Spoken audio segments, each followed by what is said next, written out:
자, 우리 교재 43페이지예요. 의사표시의 불일치 유형 중에 진이 아닌 의사표시, 비진이 표시를 보죠.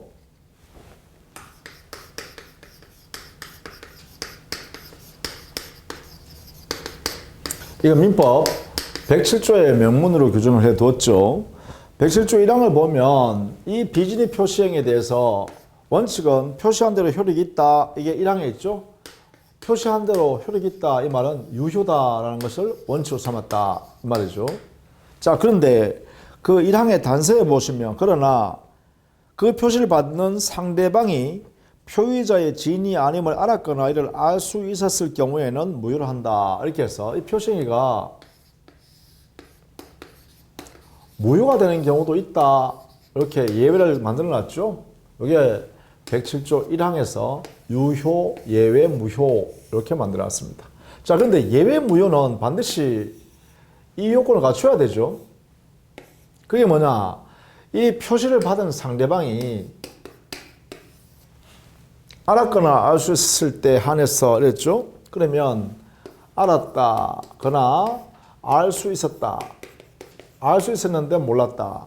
그러니까 이 과실이라는 것은 알 수 있었다는 뜻이고, 알 수 있다는 건 무엇을 알 수 있냐면 몰랐는 데 대해서 알 수 있다. 제가 몰랐지만 그 몰랐는 사실은 조금만 조심하면 알 수 있었기 때문에 선의의 과실이 있다 이 말입니다.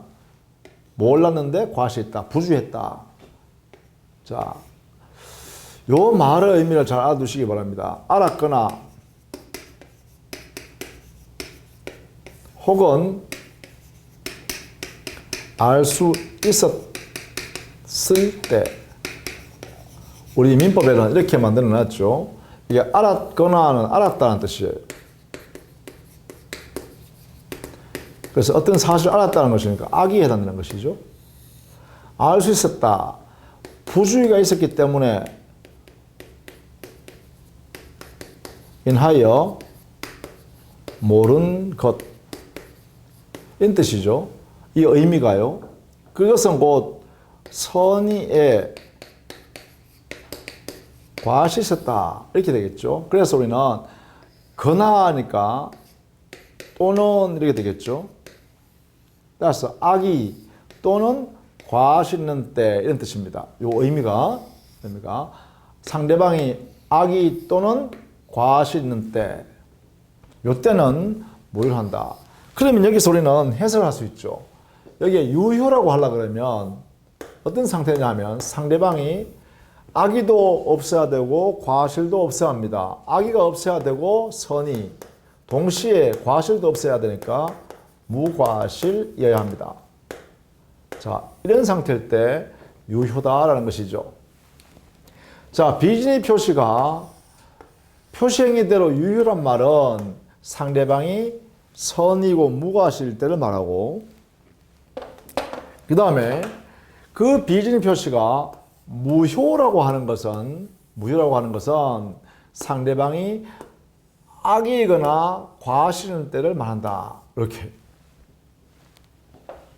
이걸 꼭 알아두셔야 되죠. 자, 이때 유효라고 하는 것은 이 상대방이 소유권을 가졌다, 권리를 취득했다, 권리를 인정받는다라는 뜻이고, 이 무효란 말은 상대방이 이런 상태에서는 소유권을 취득할 수 없다, 권리를 인정하지 않는다, 이런 말을 갖고 있죠.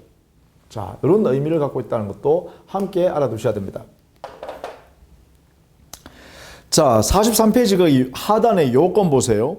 의사표시가 비진의 표시라는 요건을 갖추기 위해서는 어떤 요소가 필요하냐 하면, 첫 번째, 의사표시가 존재해야 되죠. 두 번째, 불일치가 있어야 되죠. 세 번째, 불일치라는 사실을 표의자가 알고 있어야 되죠.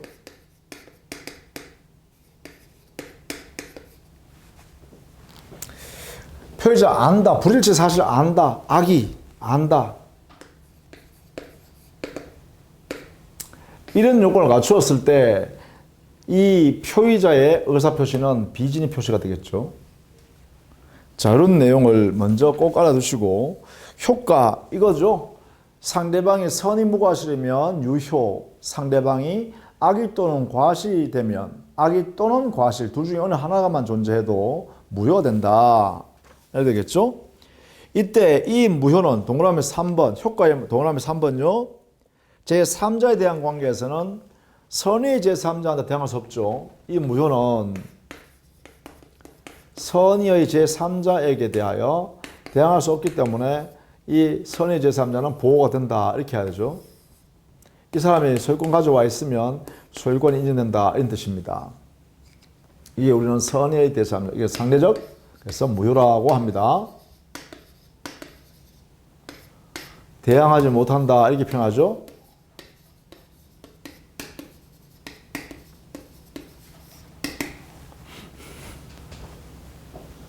저렇게 정리를 해 두셔야겠죠. 적용 범위는 민법상의 재산권에 관한 의사표시에서만 적용하죠. 그러다 보니까 단독행위도 당연히 적용되는 것이고요. 상대방이 있든 상대방 없든 단독행위 모두 적용되는 것이고 민법에 적용되지 않는 영역에서는 적용되지 않습니다. 그래서 공법의 영역이라든지 상법의 영역에 적용되지 않습니다. 물론 행정법 영역에도 적용하지 않죠. 그 다음에 민법에 적용된다 하더라도 신분행위에는 적용하지 않습니다. 자, 이렇게 정리해 두시면 되겠죠. 지인이 아닌 의사표시. 자, 그 다음에 통정의표시죠. 통정을 통해서 의사표시를 허위로 표시행했다. 통정 허위의 의사표시. 이것은 우리 민법에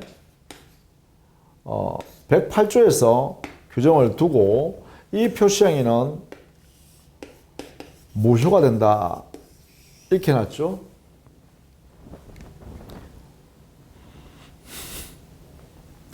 자, 보통 이 통정 허위 표시가 들어가서 만든 법령행위를 가장행위라고 하고 이것을 요소로 해서 만든 행위죠. 가장행위라 그래요.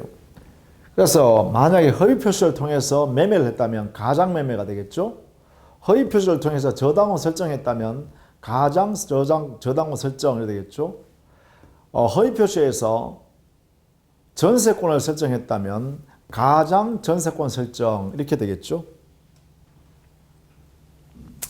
자, 이런 내용을 있고요. 가장행위에 이게 밖으로 드러내는 행위는 가장행위인데 뒤에 이 행위의 뒤에 숨겨진 행위, 진 행위가 있다면 이 행위 이름을 뭐라 그러냐? 이걸 우리는 은닉행위라 그래요. 은닉행위. 가장행위 뒤에 숨겨진 법령행위를 은닉행위라 그래요. 예컨대 여기는 가장매매를 했고 가장매매 계약서를 만들어 가지고 등기부에다가 매매계약 소유권 등기 이렇게 해서 밖으로 드러내놨어요. 근데 그 가장매매한 당사자는 사실은 증여하기로 한 거예요. 근데 왜 가장매매 계약서를 만들어서 매매에 의한 소유권 이전 등기를 했냐 하면 증여계약을 통해서 증여받았다라고 하면 증여세가 많이 나올 거란 말이죠. 그래서 증여세가 많이 나오는 것을 회피하기 위해서 매매한 것처럼 이렇게 꾸며가지고 했다. 그럼 이때 증여는 은닉행위가 되겠죠. 뒤에 숨겨져 있으니까. 그럼 이 숨겨진 증여 행위는 당사가 진짜 의사합치가 있잖아요. 그러니까 이건 증여는 유효한 법령행위가 되겠죠. 유효. 그러나 가장매매는 무효가 됩니다. 왜냐하면 이 통정 허위 표시가 들어가서 있는데 이 허위 표시가 무효가 되어버렸잖아요. 그러면 이 무효 효과가 가장행위에도 고스란히 영향을 미치죠. 그래서 가장행위도 무효가 된다. 이게 되겠죠. 자, 이런 내용을 말합니다. 딱 45페이지에 구별 개념 은닉행위 정도 알아두시면 되겠죠. 자, 요건 통정 허위 표시가 되기 위해서 요건은 첫 번째 의사표시가 존재해야 되고 두 번째 불일치가 있어야죠. 의사표시 안에서 보면 의사와 표시가 불일치해야 되고 세 번째 표의자가 알고 해야 되죠. 표의자가 알고서 그 다음에 네 번째 상대방과 통정해야 되겠죠. 통정했다는 요 면에서 우리 민법 107조 비진입 표시와 차이다. 그죠? 통정했다는 이 면에서 차이가 있습니다. 자, 통정이란 것은 둘이 짜고 하기로 하는 것을 말하죠. 짜고. 즉, 짜는데 합의한 거죠. 상대방이 양해해 준 거죠. 이렇게. 통정이란 말입니다. 통정. 둘이가 짜고서 가짜로 하기로 합의해서 하는 것을 말한다. 그리고 양해했다. 또 통모했다. 이렇게 표현하기도 하죠. 통모했다. 그래서 통정이란 뜻은 이런 내용으로 함께 사용합니다. 이렇게. 같은 뜻으로 보고 있다라는 것이죠. 자, 이렇게 되면 상대방과 적극적으로 동참해서 같이 가짜로 만들어내는 그러한 행위를 우리는 통정 허위 표시라고, 그냥 허위 표시라고도 하죠. 통정을 생각해버리고 허위 표시 이렇게 합니다. 그럼 여기서 진의 아닌 의사 표시와 통정 허위 표시는 바로 여기에 차이점이죠. 통정이 있느냐 없느냐 이 차이점이죠. 따라서 이것은 표의자 단독으로 허위 표시한 거죠. 그래서 단독 허위 표시다 이렇게 표현할 수도 있겠죠. 자, 46페이지 여기에 보시면 효과, 통정 허위 표시 효과는 무효죠. 무효. 따라서 무효니까 급부행했다면 부당이득 반환 청구할 수 있겠죠. 주었던 거 돌려주라 이렇게 할 수 있겠죠. 자, 그 다음에 이 사회행위에 해당되는 경우입니다.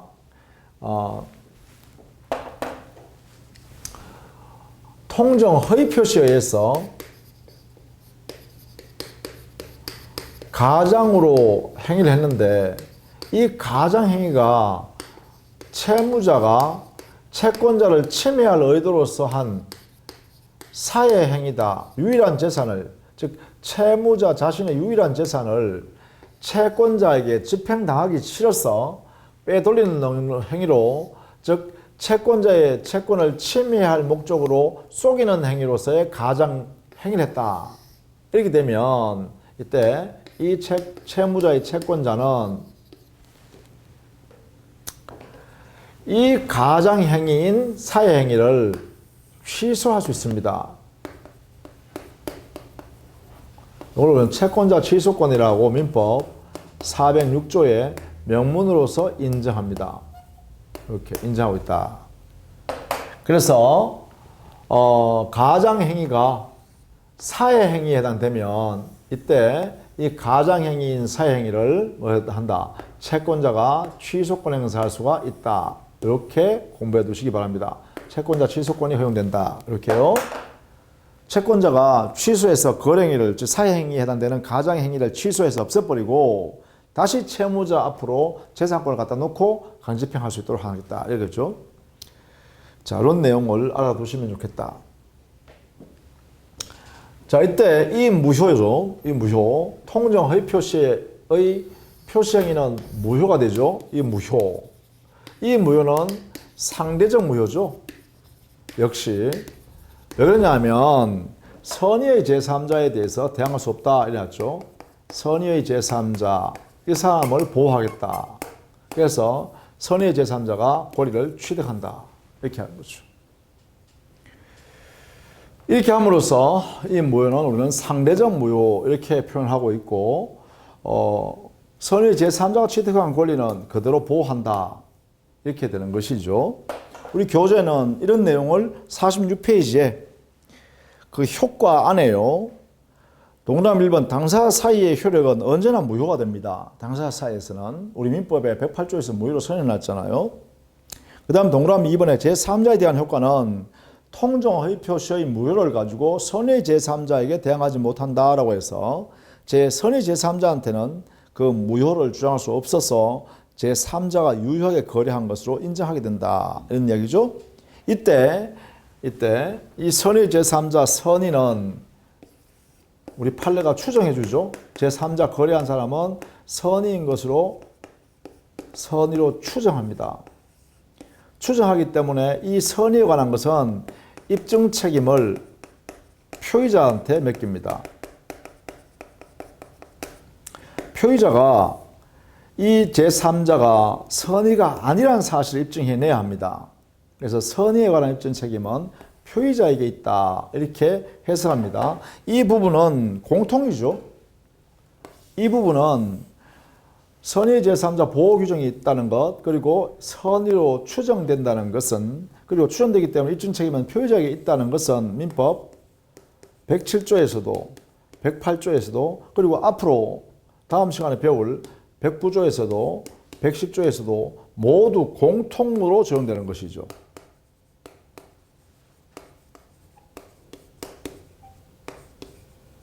항상 염두에 두시고 이 내용을 알아두시기 바랍니다. 선의 제3자한테 무효나 취소를 가지고 대항하지 못한다. 그래서 상대적 무효, 상대적 취소가 됩니다. 여기에. 그리고 선의 제3자의 선의는 민법 판례가 선의를 추정하기 때문에 입증 책임은 표의자한테 있다라고 해석해야 된다. 이 부분은 공통이란 거예요. 그래서 이 부분은 시험에 잘 나오는 부분이기도 하다. 그래서 정리를 꼭 해두셔야겠죠. 이거는 안 되면 숙지하셔야 됩니다. 이 내용은요, 반드시. 자, 이때 제3자라는 개념은 46페이지 제일 밑에 있죠. 3자라는 것은 거래 당사자, 통정 허위 표시한 둘이 짜고 한 사람, 이 사람 제외하고 또 그 사람의 상속인도, 포괄 상속인도 제외, 당사자와 포괄 승계는 제외하고 그 외의 사람 중에서 이게 무효인 행위를 기초로 제3자의 뜻은 무효 행위를 기초로 해서 새로운 법률상 이해관계를 맺어야 되죠. 이해관계를 맺은 자, 해야 되겠죠. 반드시 새로운 이해관계를 맺어야 되는데 법률상 이해관계가 발생하는 사람이어야 됩니다.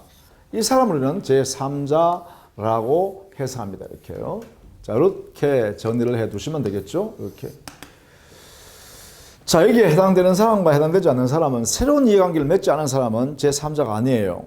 반드시 새로운 이해관계를 맺은 사람만이 제3자가 되겠죠. 따라서 우리 교재 47페이지에 그 내용이 되어 있습니다. 자, 그 표에 보시면 제3자에 해당되는 사람, 제3자에 해당되지 않는 사람이 있죠. 자, 위에 보시면 제3자에 해당되는 사람은 반드시 무효인 가장행위를 기초로 해서 새롭게 거래행위를 한 사람이에요.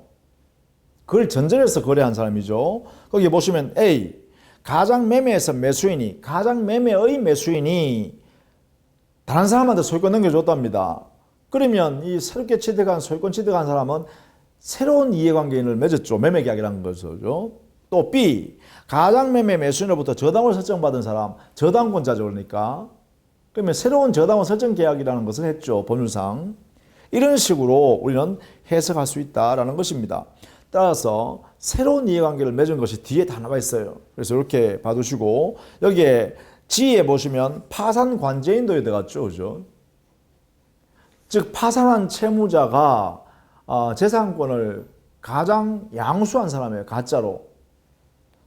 그런 상태에서 만약에 가장 양수인이 파산 선고받았다 하면 파산관제인이 거기에 법원에 선임해서 가잖아요. 이 파산관제인이 바로 제3자에 해당된다 이 말이죠. 자, 이렇게 정리를 좀 해두시면 되겠다라는 것이죠. 자, 밑에 양갈로 5번의 적용범위는 역시 마찬가지입니다. 민법상 재산권에 관한 의사표시에서 통정의 표시했을 때만 108조가 적용되어서 무효가 된다. 이렇게 선언하죠. 다만 상대방 없는 단독행위에는 상대방이 없기 때문에 여기에는 통정의 표시가 적용될 수가 없겠죠. 예컨대 유언행위라든지 유증행위라든지 재단법인 설립행위라든지 이런 것처럼 상대방 없는 단독행위에 대해서는 통정이라는 요소를 갖출 수가 없잖아요. 그러니까 이때는 108조가 적용되지 않는다. 이렇게 정리를 좀 해두시면 되겠죠. 자, 그 다음에는 의사와 표시가 불일치하는 모습으로서 마지막으로 착오로 인한 의사표시가 있습니다. 착오에 의한 의사표시를 하게 되면 역시 의사표시가 불일치한 상태로 이루어지죠. 민법 백구조에 착오로 인한 의사를 표시한 경우, 이때 이 백구조에서는 이 의사 표시는 일정한 요건을 갖추면 표의자가 취소할 수 있다, 이렇게 선언하고 있죠. 취소권이 발생한다, 이렇게 했습니다. 자, 먼저 착오라는 의미는, 착오라는 뜻은 마음먹은 의사하고 표시가 일치하지 않는 것, 불일치하는 사실을 표의자가 모르고 있는 거죠. 모른다, 이게 핵심이죠. 이런 상태로 이루어지면 착오라고 일반적으로 해석합니다. 이러한 착오의 종류에는 제일 중요한 게 동기의 착오입니다. 착오 유형에서 알아둬야 될 거, 동기의 착오입니다. 자, 동기의 착오. 예컨대 예를 들어 보면 이런 걸 들 수 있죠. 사거리에 전철역이 생긴 줄 알고 그 사거리 옆에 있는 토지를 아주 비싸게 매수했습니다. 근데 알고 보니까 그 사거리에 전철역이 생긴 줄 알고 샀는데 전철역이 생기지 않더라는 거죠.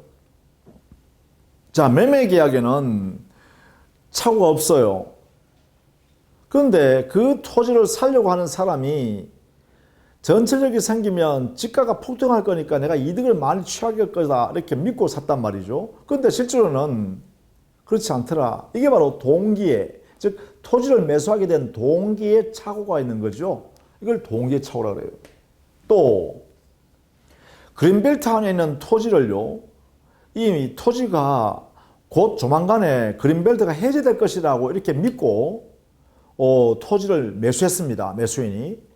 근데 나중에 알고 보니까 그 그린벨트는 해제가 안 된다는 거예요. 그렇다면 이 사람은 그린벨트가 해제될 것이란 동기를 가지고 토지 지가가 오를 것이다, 이익을 많이 볼 수 있을 것이라고 이렇게 믿고 이제 샀다는 것이죠. 그런데 실제로는 그린벨트가 해제되지 않는다 그러면 당의 매매 계약에 원인이 되었던 동기가 착오가 있었던 것이죠. 이게 바로 동기의 착오예요. 이렇게. 그래서 동기의 착오, 이 사례를 먼저 알아두셔야 됩니다. 거래 행위를, 즉 법령을 하게 된 동기에 착각이 있는 거예요. 이것을 동기의 착오라 하고, 그러면 이 동기의 착오가 있을 때 당의 법률 행위, 이 행위의 효력은 어떻게 되는가? 이 부분에 대한 대답이 이제 요구된다, 이 말이죠. 자, 여기에 대해서 우리는 판례를 정리 바로 하시죠. 판례는 그 동기가 외부에 표시됐거나 아니면 자, 동기의 착오에 빠져서 의사표시하게 된 사람이 그 거래한 상대방이 자기를 그 착오에 빠뜨린 거예요. 동기의 착오로. 그러니까 상대방의 유발에 의해서 아니면 상대방의 제공에 의해서 동기의 착오에 빠진 경우,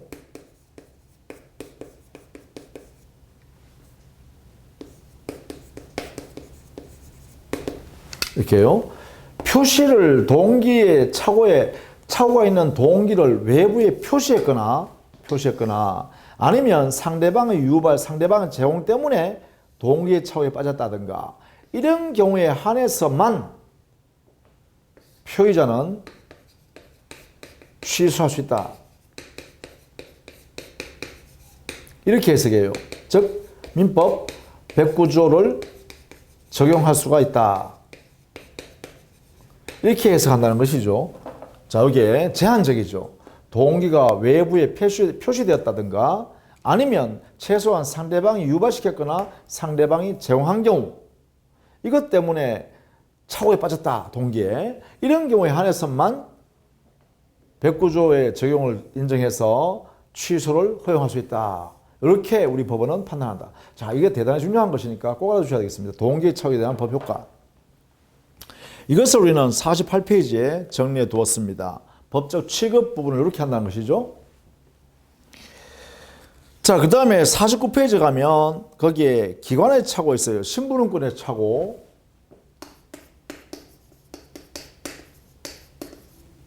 자, 기간의 착오. 이 기간은요, 표시기간도 있을 수 있고, 표시기간, 아니면 전달기간도 있을 수 있어요. 전달해주는 기관. 표시기간에 여기에 착오가 있으면 이것은 표시상의 착오예요.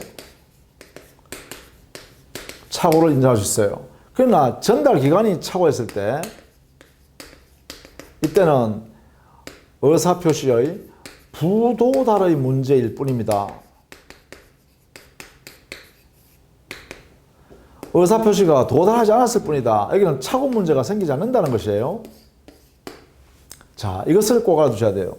그러니까 우리 집배원이 자, 우편에 의사표시가 다 쓰여 있는 그 내용을 집배원이 갑에게 전달해야 되는데 만약에 갑의 친동생한테 전달했다. 이런 경우는 뭐예요? 전달기관이 잘못 전달한 거죠. 이걸 우리는 전달기간의 착오라고 합니다. 그럴 때는 아직 갑한테 도달하지 않았을 뿐이죠. 그래서 부도달의 문제가 발생했을 뿐이지 착오 문제가 아니다라는 것이에요. 근데 갑이 말이죠. 병한테 나의 의사를 근데 내 건물을 10억에 내가 팔 테니까 사라고 을한테 가서 표시해라 이렇게 했어요. 그러면 이때 병이란 표시기간은요, 을한테 가서 우리 갑이 내한테 이렇게 말하래요 하고 표시해야 되죠. 그 갑의 소유 건물을 10억에 팔라고 한답니다. 그래서 사라고 이야기하던데요. 이렇게 전달해야죠. 이게 표시기간이죠. 근데 만약에 표시기간을 잘못 표시했어요. 그 10억이라 표시해야 되는데 1억에 표시했어 버렸어요. 1억에. 그래 되면 이것은 뭐예요? 표시기간의 착오에 해당되겠죠. 이런 경우에는 표시 행위 자체의 착오가 문제 발생했죠. 그래서 표시기간의 착오다 이렇게 하는 거죠. 왜? 갑의 본래는 10억 원에 팔 의사가 있었지 1억에 팔려고 하는 의사는 없었잖아요. 그죠? 그래서 불일치한 상태를 지금 표시자가 갑이라는 모르고 있죠. 그래서 이때는 착오 문제로 해결된다 이래 되겠죠. 자, 이런 문제를 같이 이해해 두시면 좋겠다. 그러면 여기에요. 착오로 인한 의사표시에서 그 의사표시를 일정한 요건 하에서 취소할 수도 했잖아요. 그러면 이 요건이 뭐냐? 이제 문제 되는데 이 문제에 대해서는 우리 민법에 109조에서 명문으로 그 요건을 만들어 놨어요. 자, 그래서 49페이지 제일 밑에서부터 50페이지 이하에 정리를 해 뒀죠. 자, 먼저 그 요건에 중요한 요건 첫 번째, 객관적 요건이 있습니다. 객관적으로 보면 우리 법 규정에 이래놨어요. 법률행위 내용 중에 중요 부분에 관하여 착오가 있어야 합니다.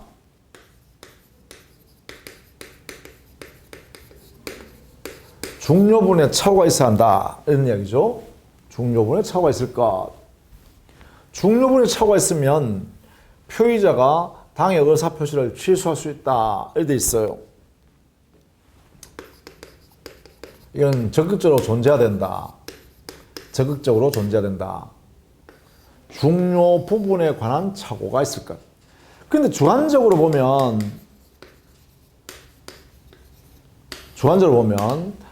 그 단서에 109조 단서에 다만 표의자에게 중대한 과실이 있을 때는 취소하지 못한다 이래 놨거든요. 그러면 취소하기 위한 요건에는 최소한 표의자에게 중대한 과실은 없어야 되죠. 이렇게 되겠죠. 중대한 과실은 없어야만 취소할 수 있다. 소극적이다. 이거죠. 소극적 요건이다. 이렇게 되겠죠. 그래서 중요분의 착오가 존재하고 중대한 과실 없을 때 한해서만 취소권이 발생한다라는 것이 요건입니다. 이때 이 중요분의 착오의 존재에 관해서는 취소권을 행사하려는 표의자가 입증을 해야 돼요. 취소권자죠. 무효주장자입니다.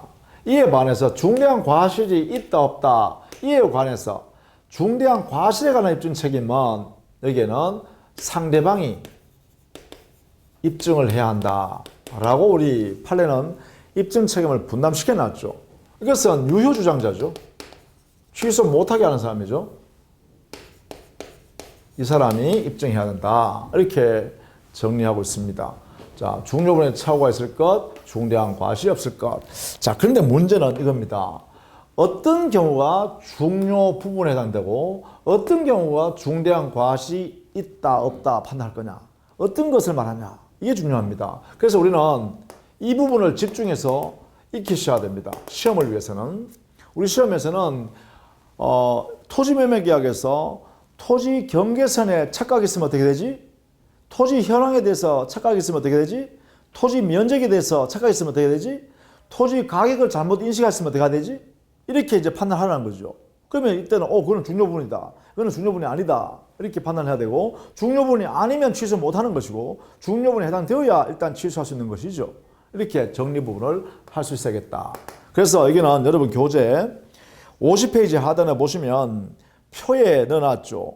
중요부분의 착오에 해당된다고 한 판례, 중요부분의 착오에 해당되지 않는다고 한 판례 각각 정리해놨죠. 이 부분을 여러분이 정리해야 됩니다. 반드시.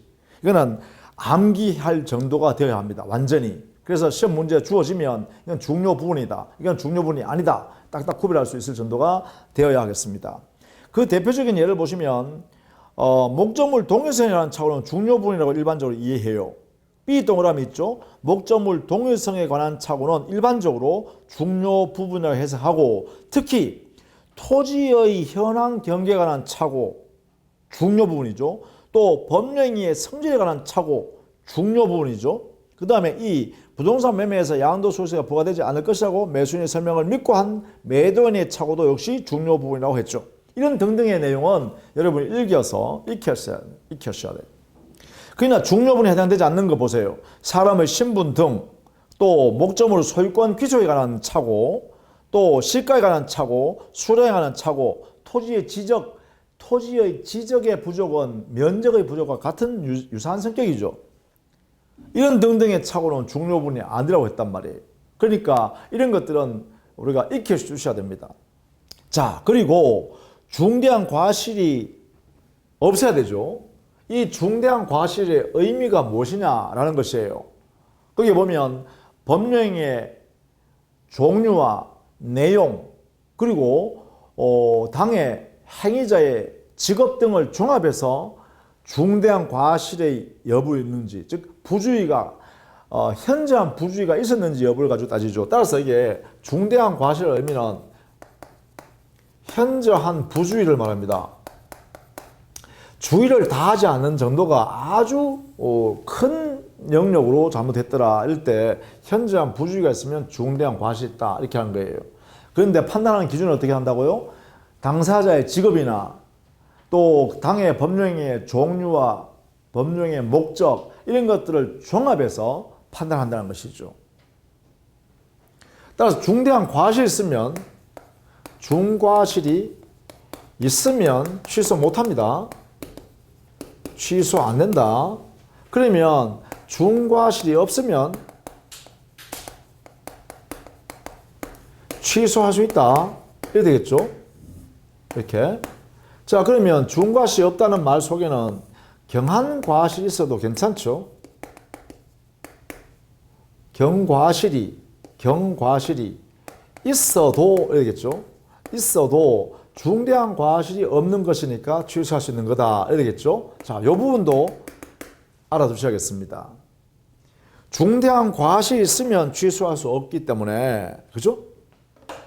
중대한 과실이 있으면 취소할 수 없기 때문에 중대한 과실이 없다는 것은 경한 과실이 있어도 중과실은 없는 것이 되겠죠. 그래서 취소할 수 있다 이렇게 되겠죠. 자, 중과실.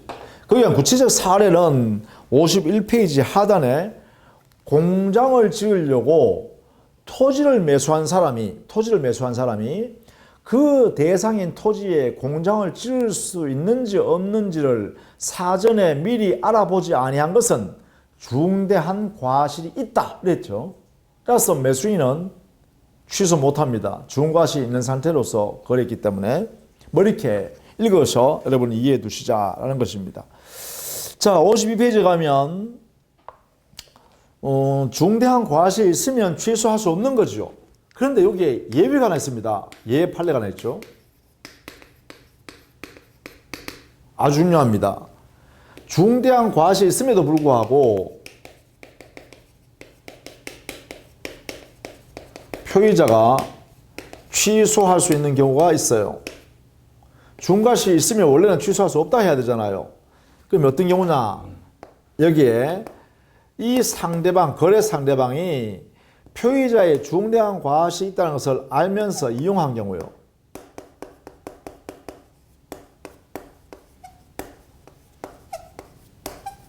거래를 한 경우. 자, 상대방이 중대한 과실이 지금 표의자가 중대한 과실로 착각을 하고 지금 자기하고 거래하고 있다는 사실을 잘 알면서 이용했다. 이런 경우에는 이 상대방 보호할 필요가 없죠. 상대방 보호의 필요성이 없다 이 말이죠. 필요성이 없다. 그러니까 이때는 오히려 표의자를 보호할 필요가 있으니까 표의자한테 취소할 수 있도록 인정해 주겠다라는 판례 이론입니다. 판례.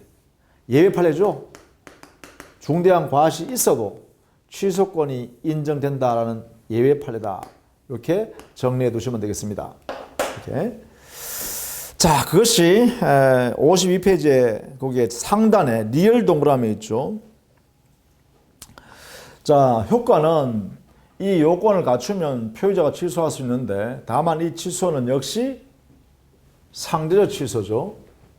여기에 취소할 수 있다 했는데 취소는 상대적 취소가 됩니다. 자, 이 상대적 취소란 말은 뭐예요? 선의의 제3자한테 대항할 수 없다 이 말이죠. 선의의 제3자 이 사람은 보호한다. 따라서 선의 제3자가 소유권 취득해 버리면 이 소유권은 취득이 허용된다 이렇게 되겠죠. 그래서 상대적 취소의 효과다 이렇게 정리해 둡니다. 자, 다른 제도와의 경합은 원칙적으로 다른 제도와 경합을 인정하는 것이 일반적입니다. 담보책임과 착오, 즉 매수인이 착오에 빠져서 담보책임도 매도인한테 물을 수 있다라고 하면 착오에 의한 취소도 행사할 수 있고 아니면 담보책임의 내용으로 해지하고 손해배상 청구하는 것도 가능하다 이거죠. 그 다음 두 번째 사기나 즉 매수인이 사기를 당해가지고 착오에 빠져서 의사표시했다 이렇게 되면 이 매수인은 착오에 의한 취소도 인정될 뿐만 아니라 사기당한 의사표시이기 때문에 취소할 수 있다. 이것도 선택적으로 행사할 수 있다는 거죠.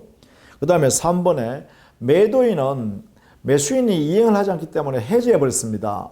그런데 매수인은 매매계약 당시에 이미 착오를 이유로 매수하기로 했다 이 말이죠. 그렇다면 매수인은 취소권이 발생되어 있었잖아요. 그러면 매도인이 계약을 해지한 이후에도 매수인이 취소할 수 있는가 이렇게 물으면 요건을 갖췄으니까 매수인은 취소할 수 있다 이렇게 하면 되겠죠.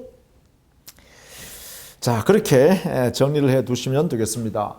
이 착오에 의한 의사표시는 우리가 좀 암기해야 될 내용도 좀 많죠. 그 내용을 좀 정리를 꼭 해 두시기 바랍니다. 다음 시간에는 의사표시는 일치하지만 다른 사람으로부터 또는 거래 상대방이나 다른 사람으로부터 사기나 강박을 당했기 때문에 의사표시하는 경우, 즉 사기 강박으로는 의사표시를 정리하도록 하겠습니다. 자, 수고했습니다.